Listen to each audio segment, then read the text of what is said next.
एक बार बृहस्पति जी ने ब्रह्मा जी से प्रश्न किया, हे ब्राह्मण, कृपया यह बताइए कि चैत्र और आश्विन मास के शुक्ल पक्ष में नवरात्र का व्रत और उत्सव क्यों मनाया जाता है? इसका क्या महत्व है और इसे किस प्रकार से करना चाहिए? पहले इस व्रत को किसने किया था और इसे करने से क्या फल प्राप्त होता है? बृहस्पति जी के इस प्रश्न को सुनकर ब्रह्मा जी ने कहा, हे बृहस्पति, तुमने प्राणियों के कल्याण के लिए बहुत ही महत्वपूर्ण प्रश्न पूछा है। जो लोग नवरात्र के समय देवी दुर्गा, भगवान शिव, सूर्य और विष्णु का ध्यान करते हैं, वे सभी लोग धन्य होते हैं। नवरात्र व्रत सभी इच्छाओं को पूर्ण करने वाला है। यह व्रत करने से पुत्र की कामना रखने वाले को पुत्र प्राप्त होता है, धन की चाह रखने वाले को धन मिलता है, विद्या चाहने वाले को विद्या मिलती है और सुख चाहने वाले को सुख की प्राप्ति होती है।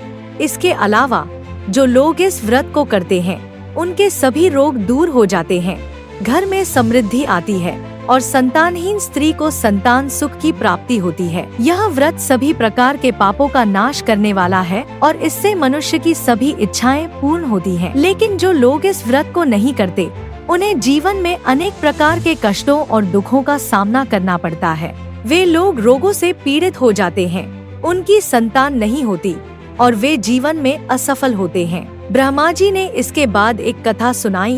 प्राचीन काल में एक नगर था जिसका नाम मनोहर था।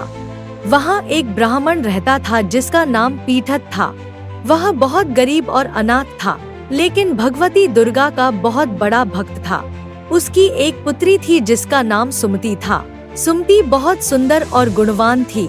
वह अपने पिता के साथ हर दिन दुर्गा माँ की पूजा में भाग लेती थी और बहुत ही नियम से पूजा करती थी। एक दिन सुमति अपनी सहेलियों के साथ खेलने में इतनी व्यस्त हो गई कि वह दुर्गा माँ की पूजा में उपस्थित नहीं हो पाई। जब उसके पिता ने देखा कि वह पूजा में नहीं आई, तो उन्हें बहुत गुस्सा आया और उन्होंने सुमति से कहा, तूने आज दुर्गा माँ की पूजा नहीं की, इसलिए मैं तेरा विवाह किसी कुष्ठ रोगी या दरिद्र व्यक्ति से कर दूंगा।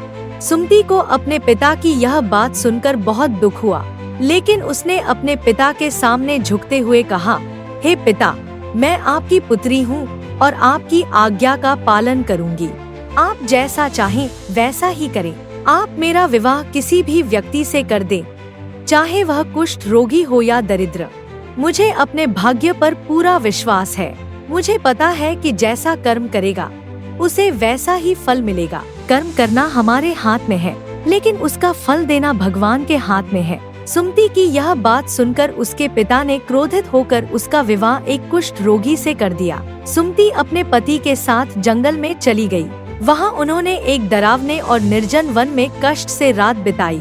उस रात देवी दुर्गा सुमति की भक्ति से प्रसन्न होकर प्रकट हुई और उससे कहा, हे ब्राह्मणी, मैं तुमसे प्रसन्न हूँ।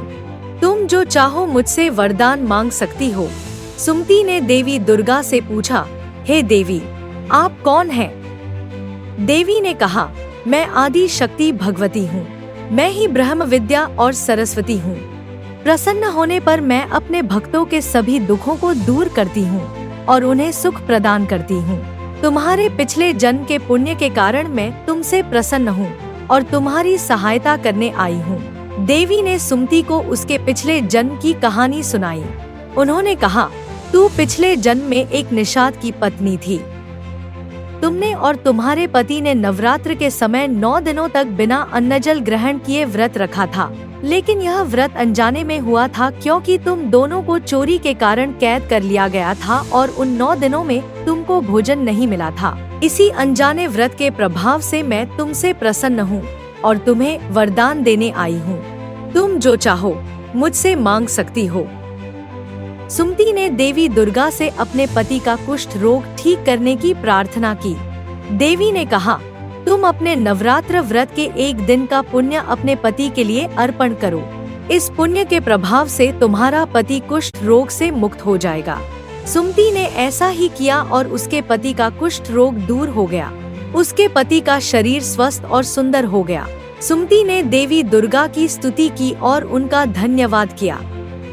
इसके बाद सुमति ने देवी दुर्गा से पूछा, हे देवी, कृपया मुझे नवरात्र व्रत की विधि विस्तार से बताएं ताकि मैं इसे विधिपूर्वक कर सकूं। देवी दुर्गा ने कहा, नवरात्र व्रत आश्विन या चैत्र मास के शुक्ल पक्ष की प्रतिपदा से लेकर 9 दिनों तक किया जाता है। इन 9 दिनों में देवी की मूर्ति स्थापित कर उनकी पूजा करनी चाहिए। यदि पूरे दिन का उपवास न कर सको तो एक समय भोजन कर सकते हो। इस दौरान देवी को फूल, फल और नैवेद्य अर्पण करना चाहिए। 9वें दिन हवन करना चाहिए और आचार्य को दक्षिणा देनी चाहिए।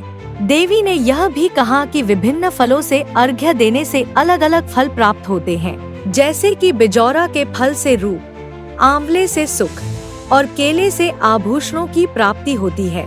व्रत समाप्त होने पर हवन में खांड, घी, गेहूं, तिल और बेलपत्र जैसी चीजों का प्रयोग करना चाहिए। गेहूं से होम करने से लक्ष्मी प्राप्त होती है। बेल पत्र से तेज और केले से पुत्र की प्राप्ति होती है। देवी दुर्गा ने कहा, जो भी भक्त इस विधि के अनुसार नवरात्र व्रत करता है उसकी सभी इच्छाएं पूर्ण होती हैं और उसे जीवन में सुख समृद्धि प्राप्त होती है। जो दान आदि इस व्रत के दौरान दिया जाता है उसका फल करोड़ों गुना होता है। यह व्रत अश्वमेध यज्ञ के बराबर फल देने वाला है। इस व्रत को करने से इस लोक में सुख मिलता है और अंत में मोक्ष की प्राप्ति होती है। ब्रह्मा जी ने कहा, हे बृहस्पति, इस प्रकार देवी दुर्गा ने ब्राह्मणी को व्रत की विधि और महात्म्य बताया और फिर अंतर्ध्यान हो गई। जो भी भक्त इस व्रत को करता है उसे जीवन में कभी किसी प्रकार का कष्ट नहीं होता और अंत में उसे मोक्ष की प्राप्ति होती है। व्रत की विधि: प्रातःकाल नित्य कर्म से निवृत्त होकर स्नान करें और देवी दुर्गा की मूर्ति या चित्र के सामने बैठकर उनकी पूजा करें। घर में या मंदिर में दुर्गा माँ का ध्यान कर यह कथा सुने और व्रत करें।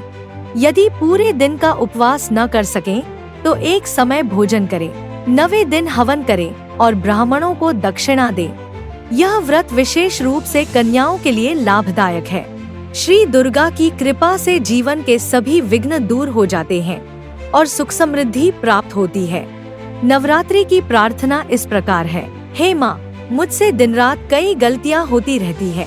कृपया मुझे अपना सेवक समझकर मेरी गलतियों को माफ कर दीजिए। हे माँ, मुझे पूजा की सही विधि नहीं पता, न ही मंत्रों का ज्ञान है, फिर भी मेरी भक्ति स्वीकार करें। यदि मुझसे अज्ञानता, गलती या समझ की कमी के कारण कोई भूल हो गई हो तो कृपया उसे माफ कर दें और मुझ पर कृपा बनाए रखें। आप सभी को नवरात्रि की ढेरों शुभकामनाएं। अगर आपको हमारी ये कथा पसंद आई हो तो वीडियो को लाइक करें और शेयर करना ना भूलें। अगर ऐसे ही और कथाएं सुननी और जाननी है तो हमारे चैनल को सब्सक्राइब करें, क्योंकि आपके सपोर्ट से हमें और भी अच्छी कहानियाँ लाने के लिए प्रेरणा मिलती है। वीडियो में एंड तक बने रहने के लिए थैंक यू।